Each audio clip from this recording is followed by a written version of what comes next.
Bonjour à tous, je me nomme Loïc Mosser, je suis doctorant au sein du laboratoire eCube en 3e année.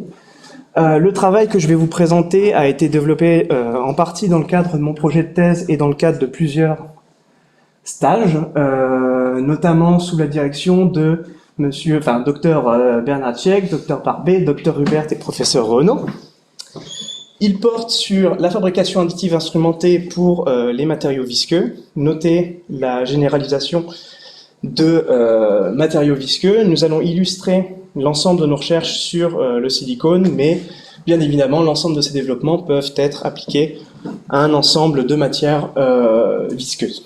Donc, dans un premier temps, je vais vous parler donc de leur mise en forme. Donc, ces matières visqueuses, comme le silicone ou différentes bioencres, sont mises en forme traditionnellement par moulage, donc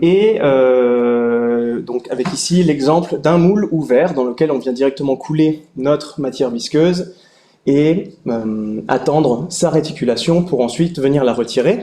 La fabrication additive de cette matière par rapport au moulage présenterait différents intérêts, notamment pour les petites séries inférieures à 1000 unités. C'est, selon Spectroplast, 10 fois plus rapide et 2 fois moins cher. Et dans l'hypothèse où vous voudriez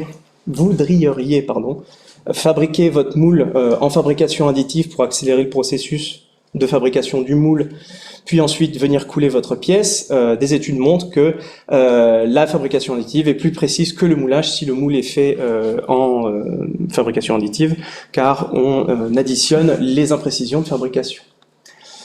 Au sein de la communauté industrielle, on retrouve différents acteurs en cours de développement, donc notamment Linkster ou Innovatic, avec des systèmes de dépose de silicone et d'autres matières visqueuses, qui sont aujourd'hui dédiés à l'impression de silicone conçus pour la fabrication additive, qui sont donc des silicones qui sont très chers, et l'ensemble de la solution, donc machine plus matière, forme une solution encore très coûteuse, et donc c'est dans ce cadre que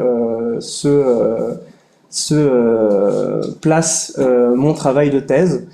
Nous allons chercher à réaliser la fabrication additive de robots mous. Les robots mous robots souples, sont une application de la fabrication additive. Donc cette fabrication additive est un procédé de fabrication flexible qui permet la mise en forme d'un grand nombre de matériaux comme le silicone, des bioencres ou des matières biologiques. Ici, l'illustration de la robotique souple sur différentes applications, donc un exosquelette, une main robotisée ou ici un bras robotisé qui est notamment utilisé pour l'hygiène, mais on pourrait imaginer la fabrication additive pour d'autres domaines d'application comme l'impression de nourriture ou l'impression de matières biologiques. L'apport de la fabrication additive, spécifiquement pour le domaine médical où on se place, permettrait d'envisager des dispositifs spécifiques aux patients. Donc là, on est sur des séries uniques. Et on assume que passer sur des robots souples avec une conception spécifique aux patients permettrait une sûreté accrue des dispositifs médicaux.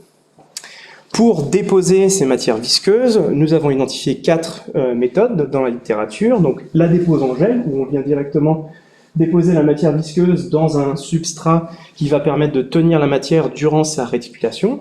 La polymérisation en cuve, donc la matière visqueuse est directement polymérisée localement, puis remise sur la couche supérieure, et ainsi, couche par couche, on arrive à fabriquer notre pièce. La pulvérisation et l'extrusion. Nous avons choisi l'extrusion dans le cadre de notre travail, car il permet la dépose d'un grand nombre de matières, et notamment des matières allant de peu visqueux à très visqueux, là où d'autres dispositifs sont plus contraignants sur ces aspects.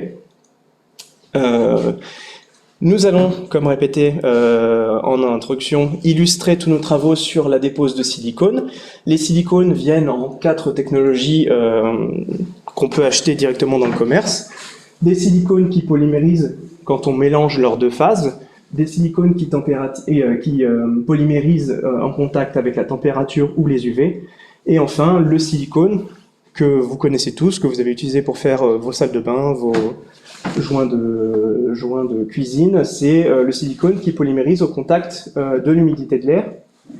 Il a l'avantage de ne pas nécessiter de mécanisme extérieur de polymérisation. On a juste à contrôler l'enceinte d'impression en termes d'hygrométrie, et un seul extrudeur est nécessaire.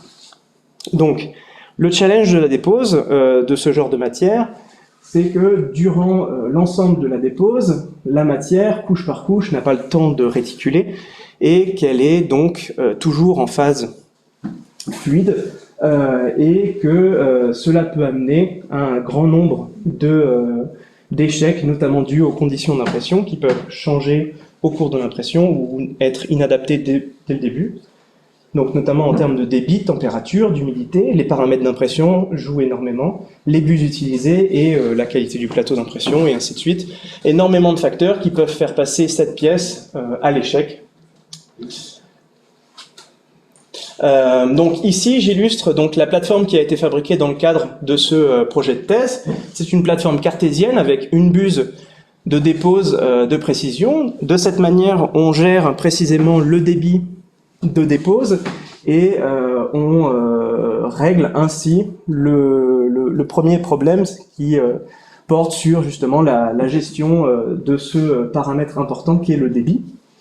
Tous ces développements ont été faits sous ROS 2 au sein d'une architecture flexible de services pour la fabrication additive de silicone, donc, où on retrouve un coordinateur qui a accès à un noyau ROS de communication avec un firmware Marlin. Donc c'est pour parler de dépendance du coup, dépendant cette fois-ci la compatibilité c'est uniquement avec les firmware Marlin. On pourrait étendre cette compatibilité, mais ça nécessiterait des développements supplémentaires.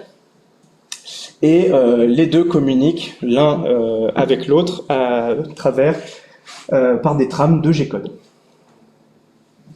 L'intégration d'outils de suivi, donc dans une seconde étape, nous avons réalisé donc l'ajout d'une webcam face à l'imprimante pour l'acquisition d'images sur demande, ce qui nous permet notamment de fabriquer ce genre de représentation, où petit à petit on va voir l'historique de l'objet qui a été imprimé, donc avec ici une tour test. Ce qui est notamment important, c'est que ça nous permet d'identifier les moments et les situations problématiques, avec ici une situation où un changement de débit a mené à cette situation problématique pour illustrer l'échec. Situation de débit que nous avions voulu et qui nous permet notamment de mettre à l'épreuve un dispositif que nous avions rajouté aussi, donc qui est un capteur laser de profil, donc qui permet la mesure des hauteurs sur une ligne complète. Et vous remarquerez que notre imprimante a le plateau qui peut être déplacé selon cet axe-là, et que le capteur de laser de profil est ici. Il observe donc une ligne sur cette ligne-là, donc on peut ainsi scanner l'entièreté de la couche qui vient d'être imprimée et suivre l'impression. Ainsi, de base, nous avions un dépôt de matière visqueuse pour notre imprimante, et nous y avons implémenté l'historique visuel de la dépose et le scan couche par couche de l'objet. Ça nous donne notamment accès à ce genre de visualisation, donc avec à gauche l'image de l'historique, différentes grandeurs, notamment l'altitude du plateau de référence, le numéro de la couche, l'altitude désirée, et ici le nuage de points de la couche courante que nous arrivons à isoler dans notre nuage de points. Donc ici un surdébit aussi qui avait été appliqué à ce niveau-là, donc on voit le léger renflement, et ça nous permet notamment donc de mettre en place des stratégies de suivi de l'impression. Donc ici vous avez le nuage de points de la couche courante, c'est ce qui était affiché ici, la distribution des altitudes de ces points-là, donc avec ici l'altitude et ici la distribution en pourcent dans le nuage de points. Ici, vous avez l'altitude moyenne de cette, l'écart entre l'altitude moyenne de cette gaussienne et l'altitude désirée qu'on est capable de marquer, enfin de connaître à chaque point, enfin on la connaît à chaque numéro de couche. Et ici l'écart type de ce nuage de points. Entre les couches 20 à 40, nous avons induit un surdébit de 20% et ça nous donne accès à ce genre de données. Donc au passage à 20, en fait, la gaussienne d'un coup s'écarte de l'altitude désirée et s'aplatit. L'objectif est, à partir de est de créer des indicateurs pour le suivi de l'impression au cours de l'impression 3D de silicone. Le tout se met en place dans un framework de suivi de l'impression, donc où l'objectif va être d'ajouter deux services, le service de traitement des données et un service de tranchage pour venir modifier les conditions d'impression en cours d'impression. Tout cela serait géré par le coordinateur, avec ici le scan de la couche imprimée, la mise à jour des conditions d'impression, qui peuvent être donc une modification des trajectoires, une modification des conditions d'impression, des paramètres d'impression et de débit, la fabrication de la couche suivante et le tout dans une stratégie de correction de l'impression au cours d'impression. Tout ça implémenté sous ROS. Dans le cadre de ce travail, nous avons aussi mené des recherches autour de la dépose robotisée, donc cette fois-ci non pas avec une architecture cartésienne, mais avec une architecture donc avec un bras, un robot série. À gauche, vous avez l'exemple de ce qui a été fait au sein de la plateforme 3D Fab à Lyon, à l'ICBMS, donc avec la dépose robotisée de matières visqueuses sur une cible, cette fois-ci plus complexe. Leur objectif étant d'imprimer en 3D de la peau sur une cible, ici donc un pied. Dans notre cas, ce qui nous intéresserait, c'est d'imprimer notre silicone autour d'une cible cylindrique, ici, représentant un actionneur pneumatique développé au sein du laboratoire iCube. Ce qui n'est pas possible avec une architecture cartésienne, car le système de dépose est très, on va dire, volumineux et ça induirait des interférences avec l'objet autour duquel on souhaite imprimer. C'est pour cette raison que nous avons cherché à réaliser la dépose robotisée de matières visqueuses. Dans l'architecture flexible que nous avons mis en place, ça revient à modifier donc la commande, à remplacer le noyau qui gérait la communication avec le firmware Marlin par la communication avec la commande du bras robot. Ici, le dispositif expérimental qui avait été mis en place, donc avec une table permettant le recalage du système de dépose par rapport au système autour duquel on cherche à réaliser la dépose. Le bras KUKA, cette buse de dépose de précision, et ce qui nous permet, donc vous voyez ici la cible autour de laquelle on cherche à réaliser la dépose, et ici la dépose de silicone qui permet d'étanchéifier l'intérieur de cette surface et de créer un actionneur pneumatique aux propriétés bien particulières.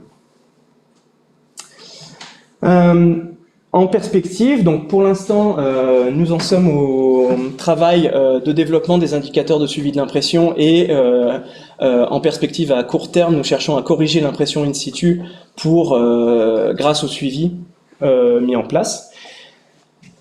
En perspective aussi, l'objectif est d'intégrer les outils précédemment développés pour l'impression robotisée et donc intégrer le scan et le suivi, l'historique, on va dire, d'impression, avec ici la découpe de l'actionneur réalisé. Et enfin, l'objectif est de rendre disponibles ces outils en open source pour la communauté et l'industrie, donc où chacun pourra instrumenter son dispositif d'impression et ainsi suivre son impression 3D. Voilà. Merci de votre attention.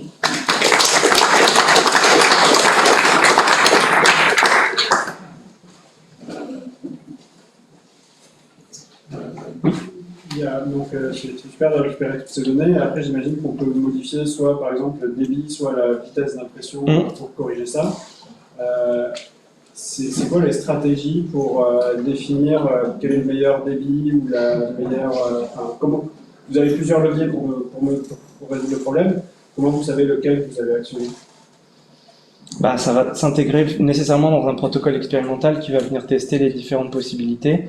Pour l'instant, on a identifié plusieurs choses au sein du nuage de points que nous avons réussi à acquérir. Le débit, c'est la grandeur la plus importante de notre dispositif. Et après, on aurait aussi les stratégies de dépose, donc on pourrait changer la trajectoire de la buse pour la couche suivante, ce qui nécessite bien sûr le service de tranchage si on veut changer la hauteur de couche notamment ou différentes choses comme ça. Ouais. J'ai une question, peut-être que tu l'as dit, mais j'ai pas précisé. Le temps de séchage, c'est quoi? Alors, le silicone, on peut le toucher au bout de 20 minutes sans qu'il nous colle au doigt, c'est-à-dire c'est le tag-free time, donc une peau s'est formée, ça va beaucoup dépendre de la géométrie de la pièce, on est à, selon spécification constructeur, on est à 2 mm par jour de polymérisation, donc typiquement pour une pièce comme celle-là, qui a une base ici qui fait 15 mm par 15 mm, on est à 3 ou 4 jours pour que l'ensemble soit polymérisé. L'objectif à terme, c'est de faire des actionneurs pneumatiques souples, qui ont donc nécessairement une poche, une chambre pneumatique en son sein, donc on aurait des épaisseurs beaucoup plus faibles, donc on est sur plutôt 1 ou 2 jours avant exploitation de l'actionneur. Donc ça reste plus faible que si tu dois le gronder, et en plus la oui. Oui. Et une autre question, si je peux. En fait, par rapport au dévers, comment c'est géré? Quelles sont les limites? Ah ben alors là, donc sur les objets qui ont été réalisés, donc c'est l'angle, donc ce dont tu parles, c'est l'angle de contre-dépouille, donc c'est l'angle qu'on va être capable de monter sans support et dans le vide. On a réussi à fermer une poche avec un angle à 30 degrés, mais avec, on va dire, un résultat de fabrication qui n'est pas satisfaisant dans la mesure où on a des filaments qui restent et qui ne sont pas du tout propres et qu'il faut quantifier. Mais on est capable de faire, on va dire, une limite à 45 degrés, comme ce qui est fait en FDM. T'as quoi comme solution de post-traitement? Comme pour retirer justement les petits fils qui sont gênants, faut les couper, je sais pas, les faire fondre. On peut les couper. Le silicone tient très bien la température, donc on ne pourra pas les faire fondre. Mais c'est plutôt le découper manuellement, et puis on peut même l'arracher. C'est très flexible comme matière. Oui. Là, c'est toujours plein, mais on peut aussi imaginer des structures creuses. Bien sûr, l'objectif c'est de faire des structures creuses. Là, cette pièce test a été faite car elle déforme le moins, elle pose le moins de problèmes pour la capture du point de vue du capteur laser de profil. On sait que ces méthodes de capture ont des défauts, notamment de distorsion du nuage de points à cause de la géométrie de la pièce. C'est pour ça que cette pièce est la plus simple possible, c'est pour éviter ce genre de distorsion. Mais bien évidemment, le but est de la faire creuse. Et on a déjà réussi à faire des épaisseurs de parois de 0,8 mm. On est capable de monter c'est assez impressionnant. Oui.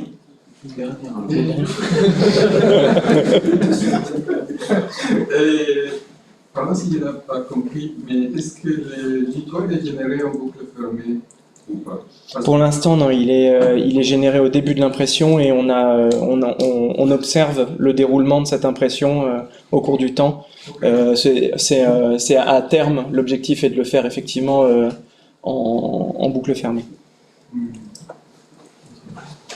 Bon, merci.